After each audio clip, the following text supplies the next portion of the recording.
This is a series about an artistic era that's looked down on and never gets the respect it deserves. It's a shadowy era, so shadowy people even disagree about its name. So I'm going to use the old one, the one that best sums up its dilemmas. I'm going to call it the Dark Ages.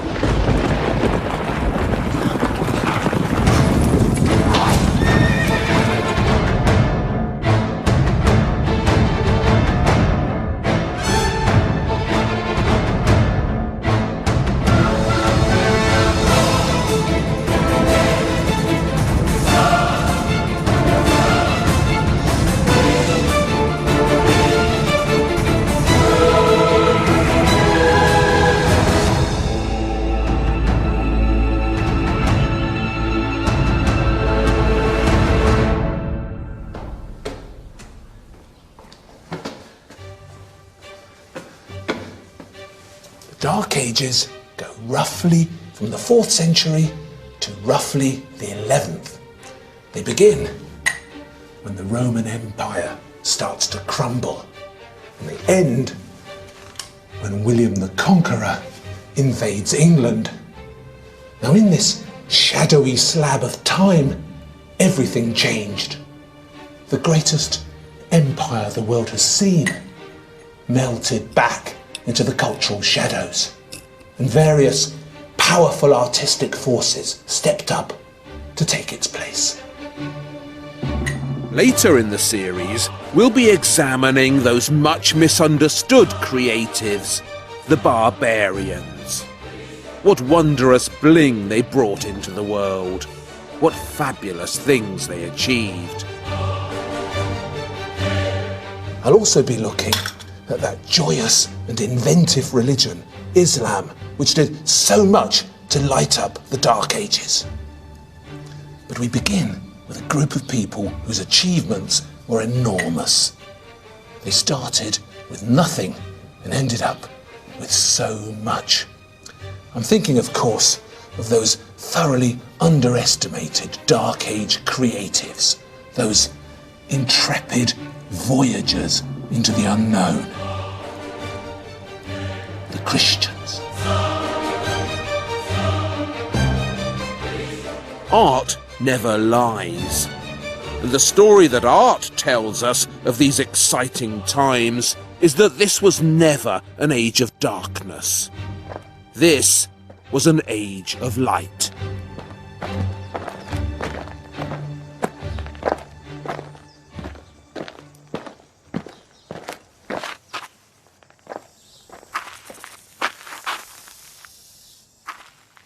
These are the famous ruins of Pompeii, and as I'm sure you know, Mount Vesuvius erupted here in 79 AD, and all this was covered in ashes and preserved for posterity in perfect conditions. Now, one of the things they found here, which really surprised them, was proof that there were already Christians here by 79 AD. And the thing they found that proved it was this. It's what they call a rotas square. And these rotas squares are deeply mysterious. They've been found all over the Roman Empire, in Syria, in Gaul, even in England, in Cirencester. They found one of these, and they're usually inscribed on the walls of houses, or sometimes on the columns outside the house. And of course, when they found them, they didn't have a clue what these were.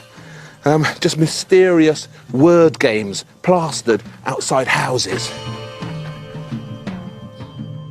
What it is a letter square made up of 5 Latin words: rotas, opera, tenet, arepo, and sator.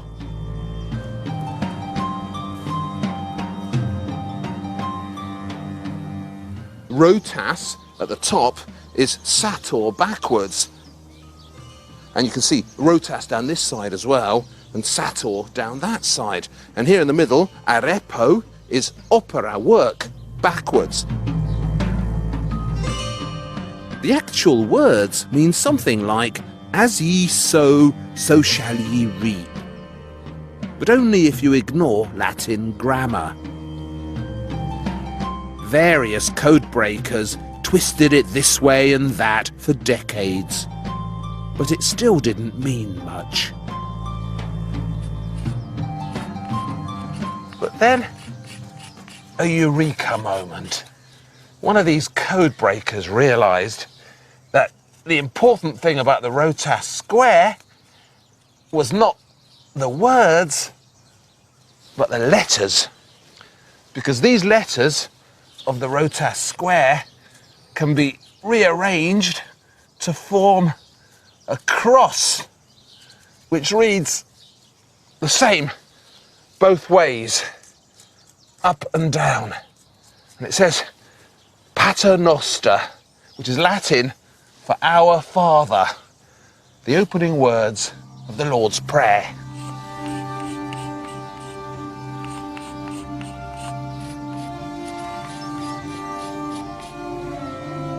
What's more, these two letters that are left over, Alpha and Omega, are the first and last letters of the Greek alphabet.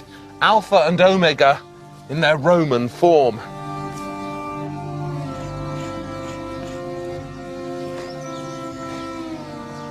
You can see them down in the Roman catacombs, popping up everywhere. Alpha and Omega, the beginning and the end. Popular Christian code for the one true God.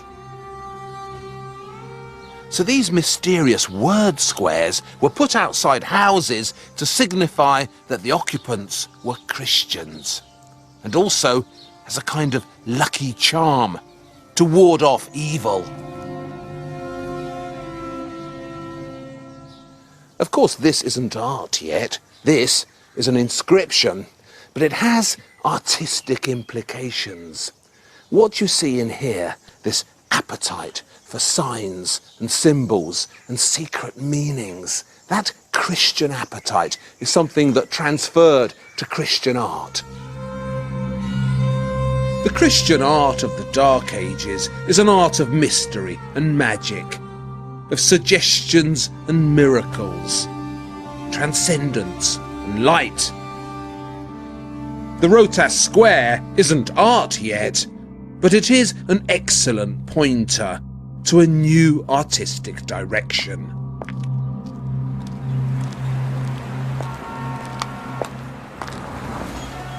One of the reasons early Christian art is so exciting is because you find it in exciting places. Rome is wild enough on the surface, but when you descend into its underground, look how scary and fascinating it becomes. People often imagine the catacombs were hiding places, underground shelters in which persecuted Christians hid from the Romans. But you can't hide an underground city as huge as this under anyone's nose. The Romans knew these were here all right. What they didn't know is what one Christian was saying to another down here. Because the first Christian art was filled with secret signs and hidden meanings. That's why the fish became an ubiquitous Christian symbol.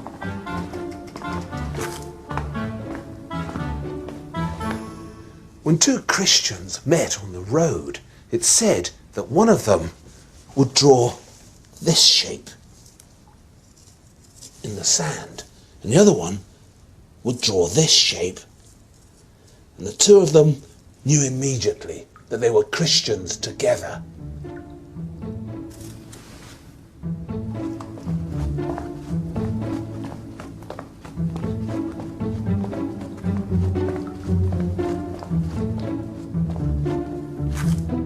This famous Christian sign, the Christogram, or Chi Rho, represents Jesus himself. It's made by combining two Greek letters, Chi and Rho, the first two letters of the word Christos, which means the Anointed One. It's said the sign had magic powers. Even today, we still call Christmas Xmas because of this. Another popular Christian sign was the anchor, for the simple reason that the top of it here looked like a cross. Everywhere you look in these haunting Roman catacombs, the first Christians are declaring their faith in such mysterious and cryptic ways. These symbols and signs weren't just a secret language, they're also a different way of seeing things, a different way of understanding, not just with your eyes, but with your imagination. And what's most interesting about this first Christian art you find down here is how few pictures there are in it. No images of Jesus, no Marys, no saints. For the first few centuries of Christianity, there were no Christian images. It's not till the beginning of our period, the so-called Dark Ages, 300 years after the birth of Christ, that figures and scenes begin to pop up at last in Christian art. And look how puzzling they were. We're in a 3rd century Christian burial chamber in the catacombs of Priscilla. A rich Christian family was buried here. And look what's on the walls. Over here, some peacocks. Over there, 3 chaps standing in a fire. And over here, some kind of sea dragon with someone coming out of its mouth. So let's decode all this. The peacocks are symbols of eternity. Because peacocks replace their beautiful feathers every year, the ancients believed their flesh couldn't rot. It was eternal. The 3 young men are described in the Bible by the prophet Daniel. 3 young Israelites were set on fire by the Babylonians, but God protected them, and the Babylonian fires couldn't touch them. The chap coming out of the sea monster is the prophet Jonah, who you may remember was swallowed by a whale for 3 whole days. After 3 days, the whale spat him out again, and he returned to dry land, a wiser man. The thread that unites all these cryptic images is salvation, hope. God saved the 3 young men from the fire. He saved Jonah from the whale, and he'll save you too. Jonah is also the subject of the earliest surviving masterpieces of Christian sculpture, found today in the Cleveland Museum of Art. Jonah swallowed by the whale, spat out by the whale, and returned to dry land a wiser man. Jonah is particularly significant because the early Christians used him as a stand-in for Jesus himself. Jesus, remember, also rose from the dead after 3 days. And the reason why Jonah is so popular in the catacombs is because he's a way of showing Jesus without showing Jesus. A replacement, another code, a symbol. We've been down here, 5 minutes? Yet look how many different ways we've already seen to represent Jesus without actually showing him. He's the Kiro, the word sign. He's Jonah in the whale. He's the fish, the anchor. What we haven't seen yet is a Jesus we can all recognize. A Jesus who actually looks like Jesus. The truth is, no one in early Christian art had a clue what he actually looked like. The Bible doesn't describe him, no one does. So art took an extremely long time to come up with a face for Jesus. And I think the search for that face is the greatest artistic tussle of the Dark Ages.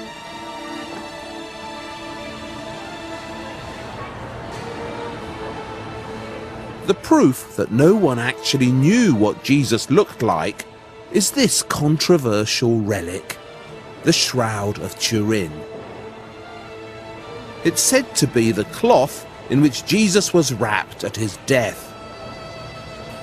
And this haunting likeness is the true face of Christ, preserved miraculously in his blood. Or so they say.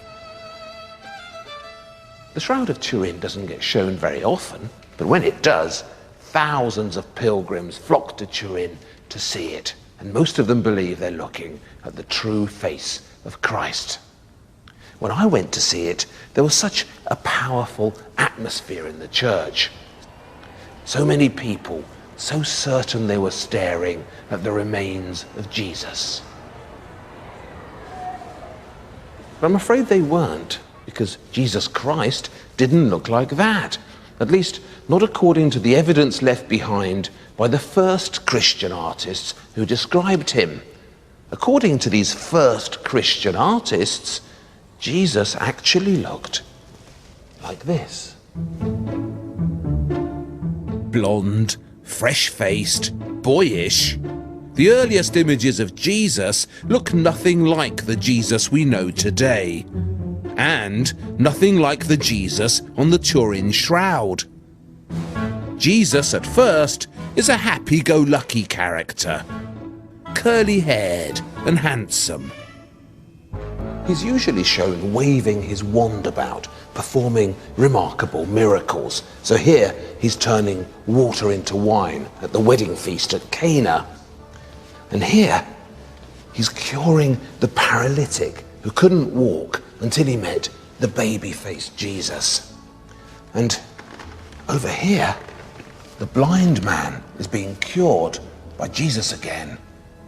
And finally, with a wave of that Harry Potter wand of his, this is Jesus raising Lazarus from the dead.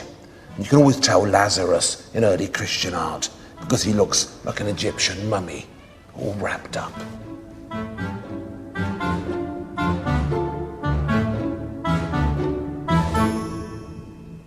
What you never see in these very first examples of Christian art is a Jesus who's suffering, in pain, covered in blood, like the one on the Turin Shroud.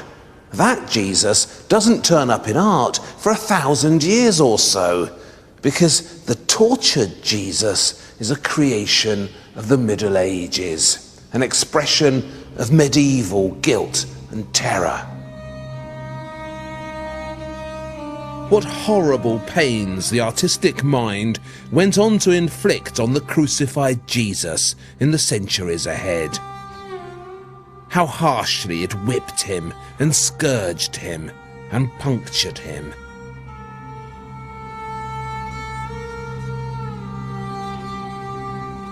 In the beginning, though, artists didn't do that.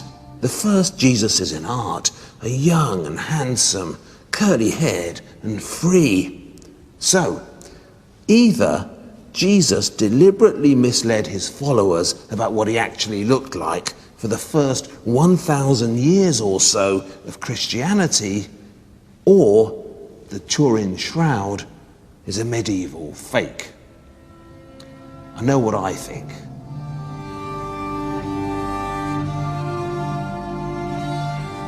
The first Christians weren't looking for a God who made them feel guilty. That would never have caught on. They were looking for a God who would save them and fill them with hope. So was their model for the first Jesus Christian artists selected the youngest and handsomest of the pagan gods. They chose Apollo, the god of the sun. Blonde and unbearded, youthful and curly-haired. Apollo was a god who made you feel good. So the first Jesuses were curly-haired and pretty because they borrowed that look from Apollo. And it went further than that. When this mysterious Christian statue was dug up out of the ground, it was thought to represent a woman, an unknown goddess, a muse. Only later was it realized that this too was an early Jesus.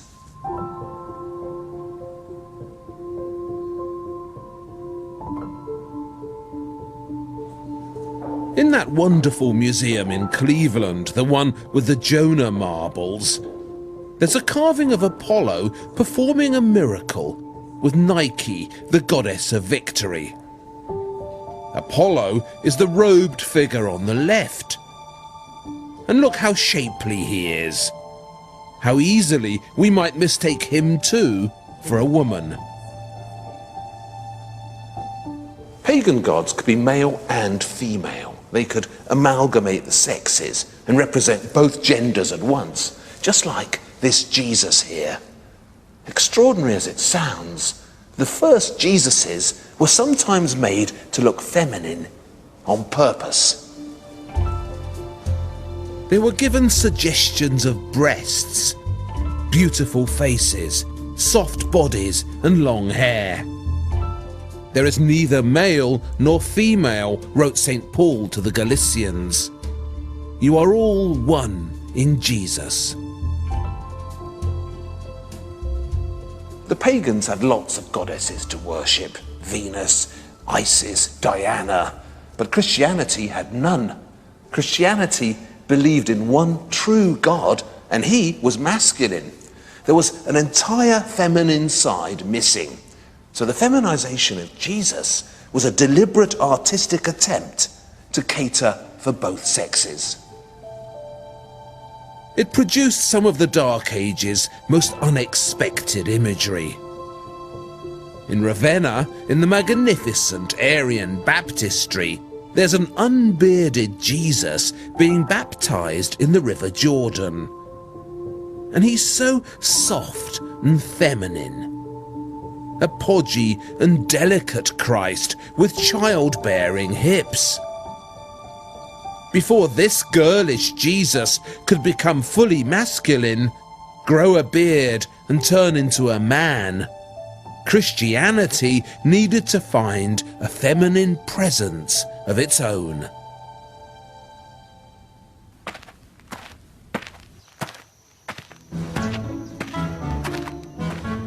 The borrowing of Christ's face from Apollo shouldn't really surprise us. The early Christians borrowed from the pagans because that's what art does. It uses what's already there. It's important to remember too that for most of these early centuries of Christianity, Christians and pagans lived together in reasonable harmony. Those terrible periods of persecution when the Romans murdered the Christians in terrible ways, those were rare, the exception, not the rule. Later, when the Roman Empire became officially Christian under the Emperor Constantine, aggressive Christian writers looking back on these times did what the victor always does in a war. They rewrote history from their point of view, dramatized it, exaggerated it. In most of the Roman Empire, particularly at the borders, like here in Roman Syria, pagans lived next door to Christians, Christians lived next door to Jews, and all of them muddled along together.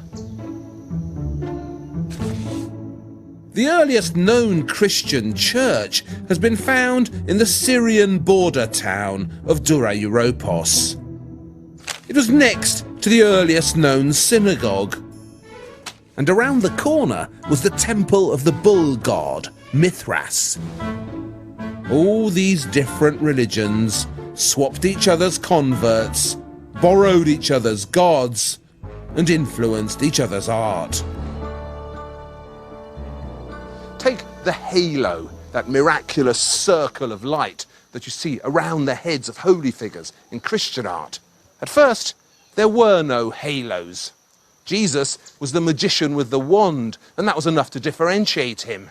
But as Christian art grew busier and more characters popped up in it, Jesus needed to look more obviously divine. So Christian artists did what the pagans did. They gave him a halo, borrowed once again from Apollo. Long before Jesus acquired his miraculous nimbus of light, Apollo already had one. A circle of symbolic sunshine emanating from his head to signify his solar divinity.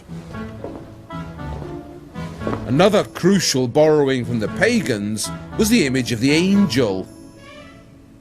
If you look at a typical Roman sarcophagus of the early Christian era, you'll usually see a pair of winged figures carrying a portrait of the deceased upwards in glory.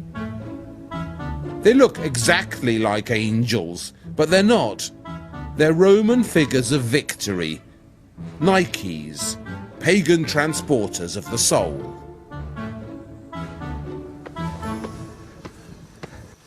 But the most significant of these pagan borrowings was a female figure adapted from Egyptian art.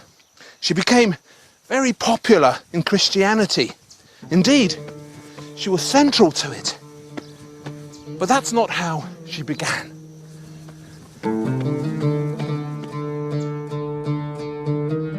The Egyptian Earth Mother, Isis, was one of the most revered of all pagan gods. She was the goddess of fertility, the mother goddess, from whom all life originally sprang. When you wanted babies, you prayed to Isis. When you wanted your crops to grow, you prayed to Isis. Whoever you were, slave, servant, outcast, you prayed to Isis, because Isis would protect you. To emphasize her caring nature, Isis was often shown with a baby on her knee, whom she breastfeeds regally. He's Horus, son of Isis. Horus was the god of the sky, the Egyptian Apollo, and his birthday fell at the winter solstice, sometime around December the 25th. When Christian art grew hungry for a distinct female presence to worship, a mother goddess who nurtured you and protected you, Isis, the mother of Horus, was an obvious model, and the two of them were soon successfully transported into Christian art. This is the first known image of Mary holding the baby Jesus on her lap. It was found in the Roman catacombs of Priscilla, a touching fragment of a mother and her child. Mary caring for the baby Jesus became one of the most popular of all the Christian images of the Dark Ages, with such glorious results.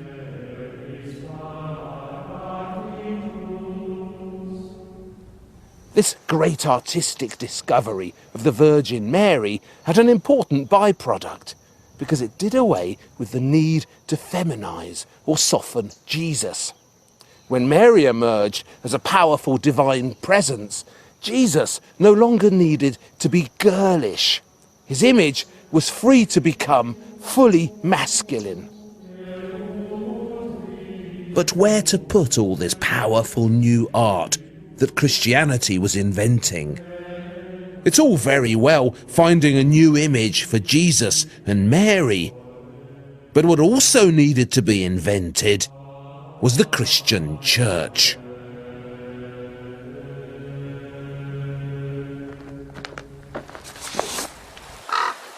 The Roman Empire was huge.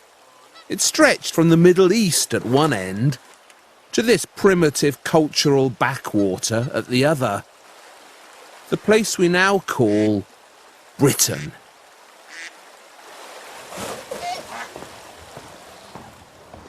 When you're imagining the Roman Empire, you need to stop thinking about countries, because there weren't any. No clear divisions either between Asia and Africa or Europe. All of them were part of this massive collar of power surrounding the entire Mediterranean, the mightiest empire the world has seen. Christianity got to Britain quite early, all the way from over here right up to here. And just about there, in a village in Dorset called Hinton St Mary, they've dug up one of the earliest mosaic images of Jesus. He looks stately, doesn't he? More like a Roman senator than a Christian god. Except for the large key row that surrounds his head, the sign of Christ.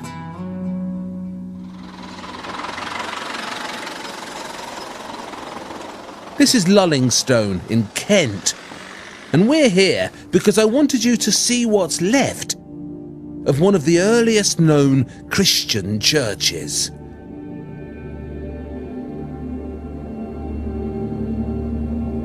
If you're thinking to yourself that this looks more like the remains of a big house, not a church, you'd be absolutely right.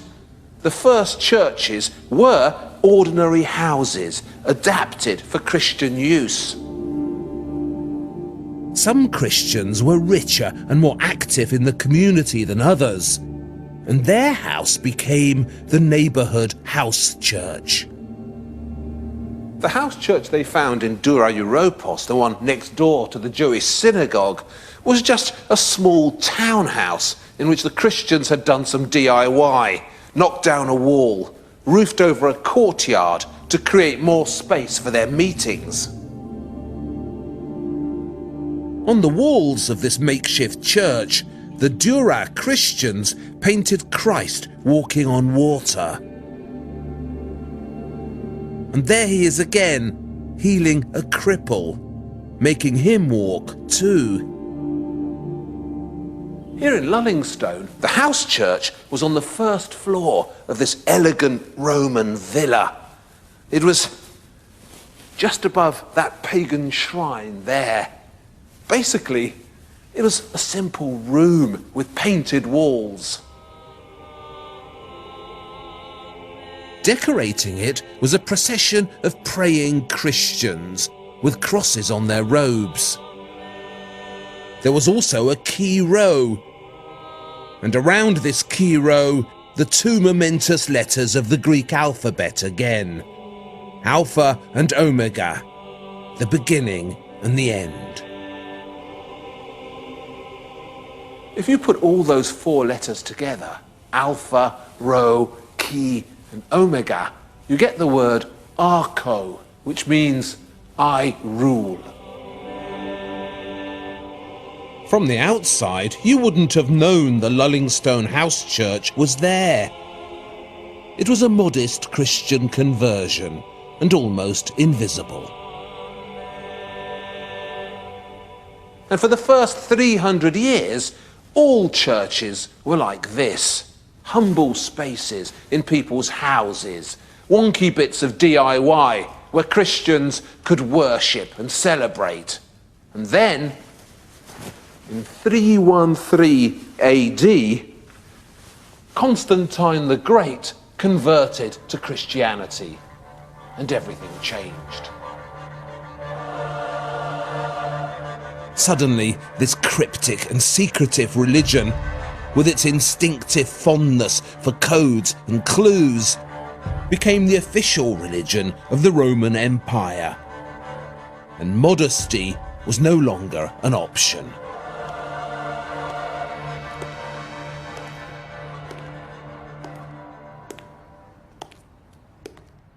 Ooh, he's a big one, isn't he? Constantine the Great, Roman Emperor, mighty warrior, and defender of the faith. Constantine's mother, St. Helena, was a Christian, and he probably inherited the faith from her. In 313 AD, Constantine's famous Edict of Milan made Christianity legal in the Roman Empire. And from then on, its power grew and grew and grew. Constantine was a builder by instinct. Look at this magnificent triumphal arch he plonked in front of the Colosseum.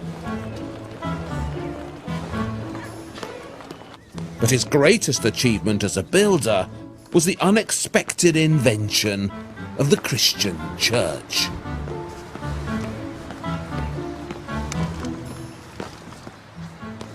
Until Constantine, Christian churches were small and makeshift, often hidden away. But when Christianity became the official religion of the Roman Emperor, everything changed. Suddenly, all the building resources of the mightiest empire the world has seen began to be lavished on Christian architecture. And a religion which had hitherto made do with wonky house churches found itself having to invent a grand new style of worship.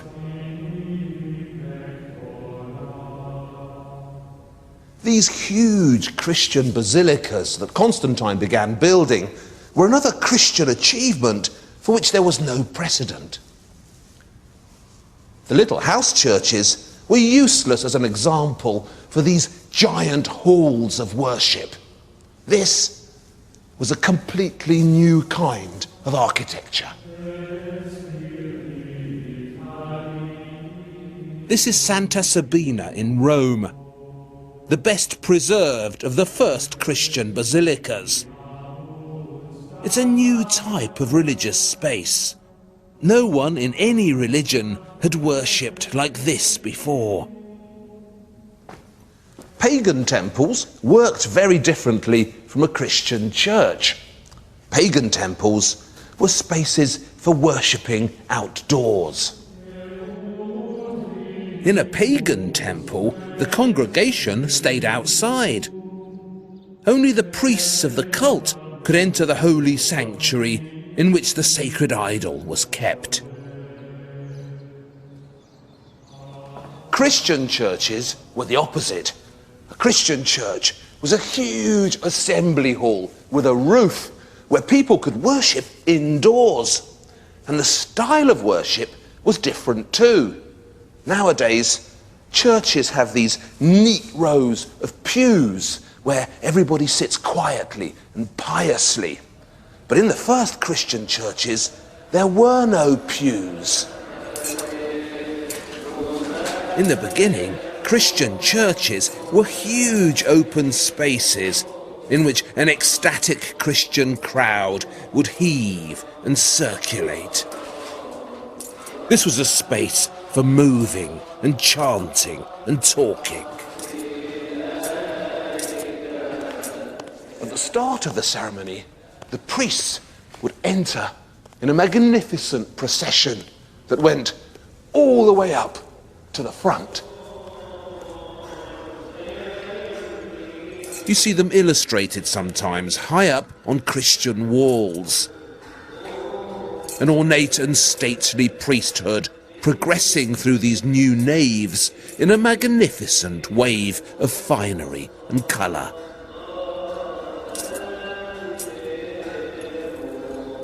So these were spaces full of constant movement and chaotic crowding.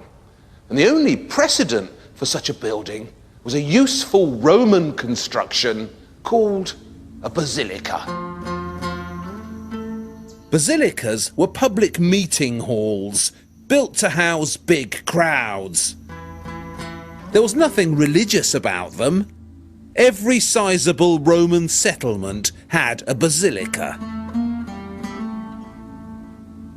Roman basilicas were entered from the side, somewhere about here. But when the Christians took over the shape, they swiveled it around and put the entrance over here. So the entire building pointed that way.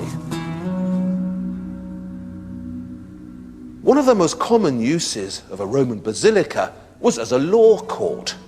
The populace would mill about down here, while the magistrate would sit up at the end, raised on a magisterial throne, sitting in a special rounded apse that signalled his importance.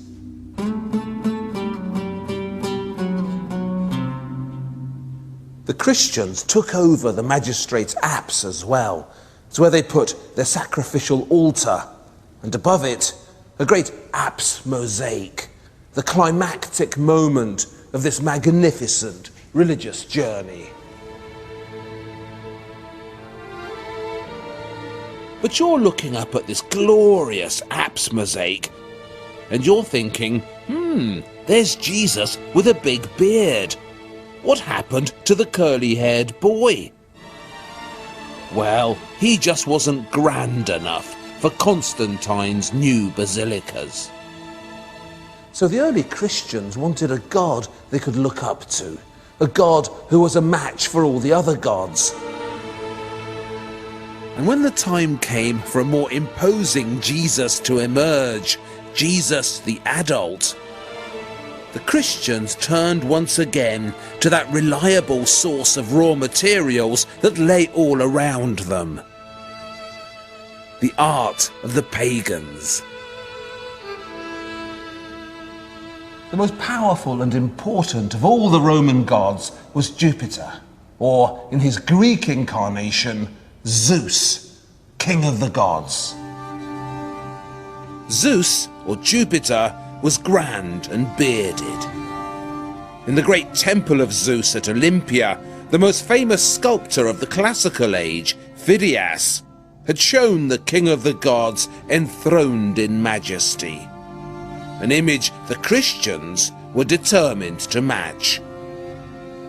They took it all: the beard, the hair, the throne, that sense of omnipotent power. It was all borrowed from Zeus.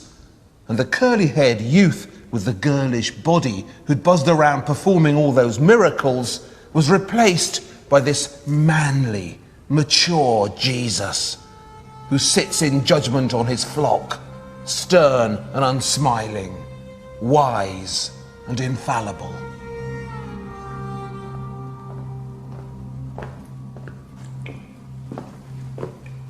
Meanwhile, back down in the Roman catacombs, darker Christian forces were also stirring. When I said the persecution of the Christians has been exaggerated, I didn't mean it never happened. Of course it did, particularly under Constantine's predecessor, Diocletian, though not perhaps in the numbers we've been led to believe. Some estimates say that only about 2,000 Christians were killed in the Roman persecutions. I think there must have been more than that. But the modern age is definitely better at killing Christians than the Romans ever were. In the Spanish Civil War, 7,000 priests, monks and nuns were murdered. And you never hear about them.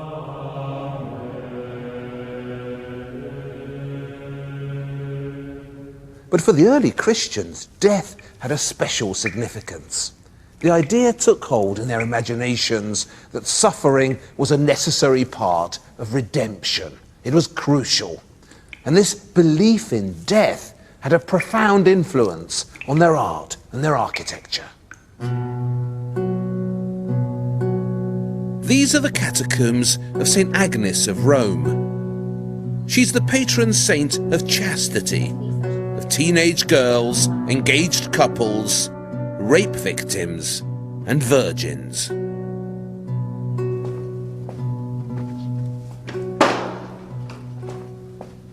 Agnes was a 13-year-old girl murdered in the reign of Diocletian. story goes that a Roman prefect wanted her to marry his son, but Agnes was a Christian. She refused. So the Roman prefect condemned her to death. Roman law didn't permit the execution of virgins. So Agnes was stripped, paraded naked through the streets, and dragged to a brothel. Afterwards, they tried to burn her, but the flames wouldn't touch her, and everyone who looked at her naked body was blinded. In the end, a Roman soldier beheaded her, and her body, decapitated, is kept here in this church. But her skull, that's in Sant'Agnese in Piazza Navona, where the faithful come to kneel before it and worship it. Martyrs like Agnes were believed to offer special protection for the early Christians. They were baptized in blood and sat next to God in the next world. If a martyr favored you, you too were guaranteed a place in heaven. To improve their chances of salvation, every Christian wanted to be buried as close to a martyr as possible. And so the catacombs became a very desirable piece of real estate.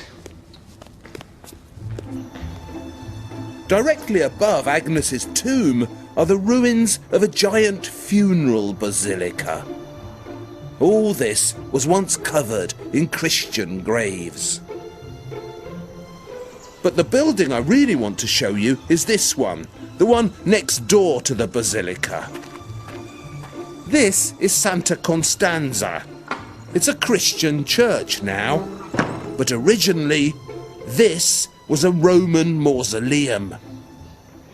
It was built by Constantine's own daughter, Constanza. This is where she was buried, in this big sarcophagus here. The story goes that when Constanza was a little girl, she contracted leprosy. So she prayed to Saint Agnes, and Agnes saved her. That was the power that martyrs had. Their miracles could change history. And that's why Constanza wanted to be buried here, as close to Saint Agnes as she could be. These Roman mausoleums, as you can see, were a completely different shape from the basilicas. Mausoleums were round. They weren't places for the crowd to charge up and down. These were places of burial and contemplation, sacred spaces that enfold you. And these round Roman mausoleums were to have a profound effect on the Christian church.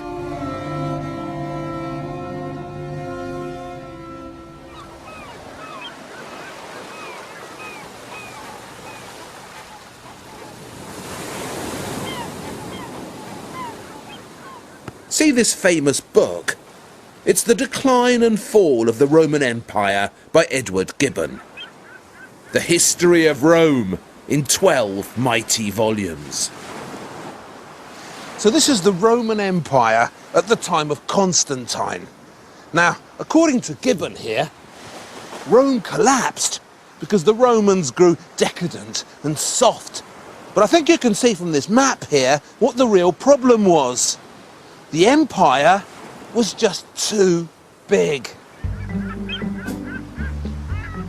This way, it went all the way to Scotland up here, and the other way, deep into the Middle East. There was just too much empire to govern efficiently. And when Constantine came along, he made the momentous decision to divide the empire in two, with a Western Empire over here and an Eastern Empire over there. To govern this new Eastern Empire, which came to be called Byzantium, Constantine founded a new Christian capital on the Bosphorus. A grand ruling city designed from scratch, which he named after himself, Constantinople. Though these days we call it Istanbul. Here in the western half of the empire, Rome was no longer cut out to be the capital either.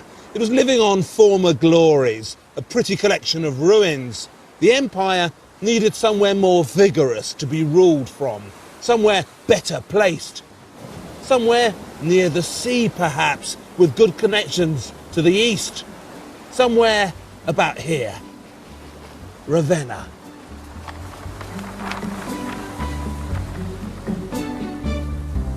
The mosaic lovers among you will know Ravenna already. You'll know that it's mosaic heaven, where the Christian mosaic excelled itself. How could anyone ever have thought any of this constituted a dark age?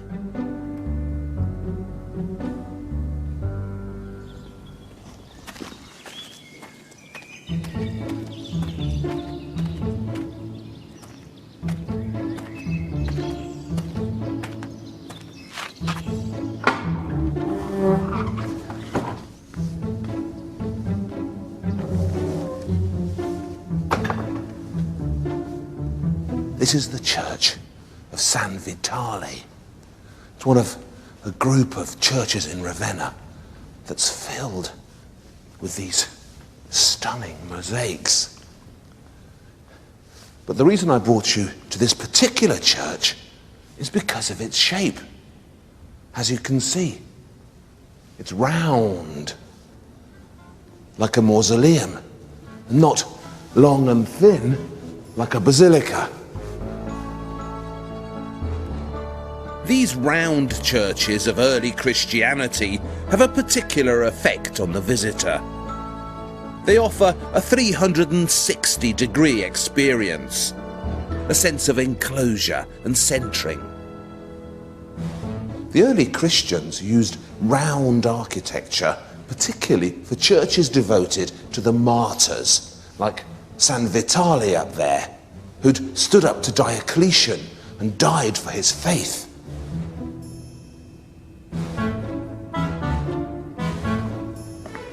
The basilicas were action spaces where you met and assembled and paraded. But these round churches, these are thinking spaces.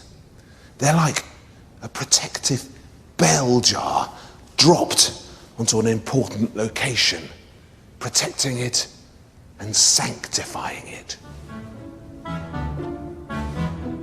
You still get a sense here of a transcendental space built around a precious relic, and that mysterious, magical effect of an interior sculpted from light.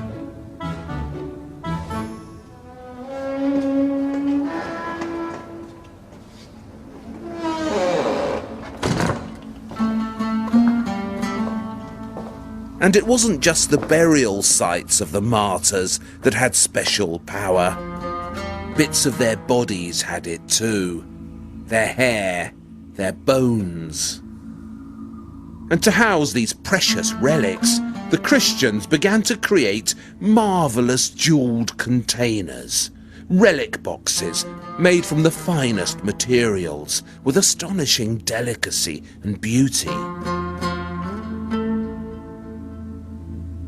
Because these relics had the power too, every Christian altar had to have a relic inside it to validate it and make it sacred. Relics were like pieces of portable magic that could be transported from church to church. And wherever they were placed, they made that space holy.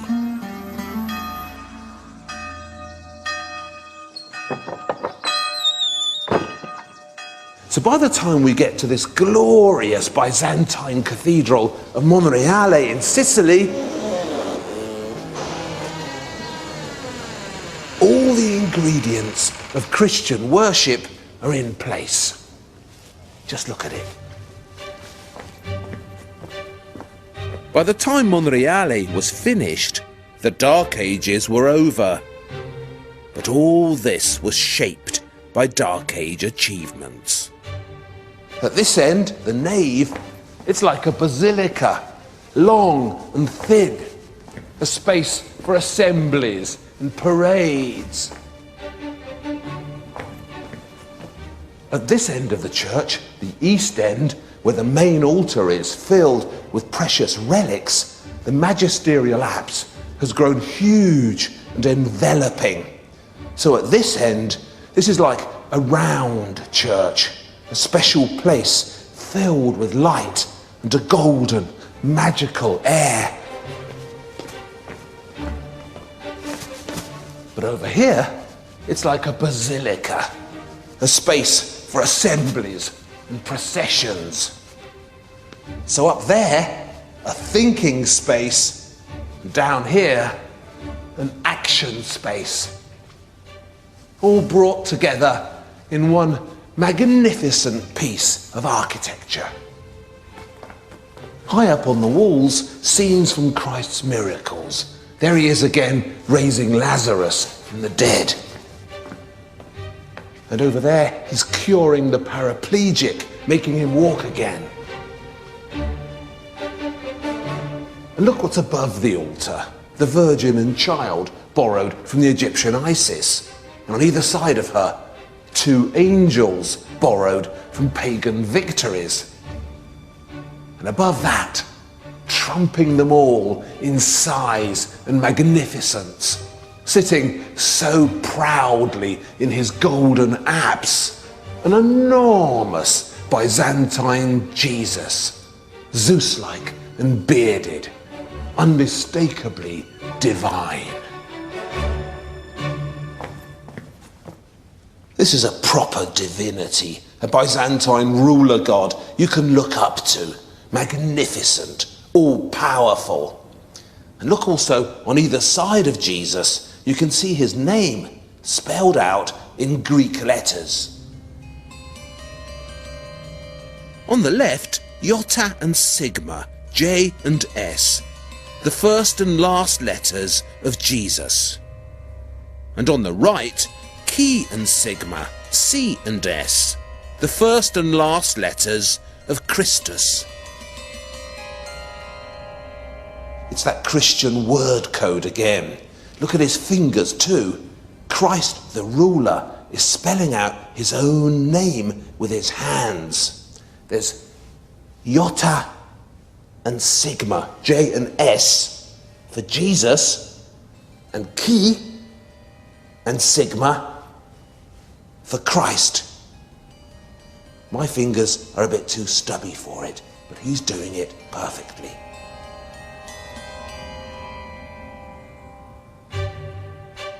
It's that secret religious language again that Christianity had employed from the beginning. Even in this giant Jesus, larger than any Roman emperor, Christianity couldn't resist a final moment of mystery. In the next film, I'll be looking at the artistic achievements of the so-called barbarians and asking what the barbarians did for us. The answer is plenty.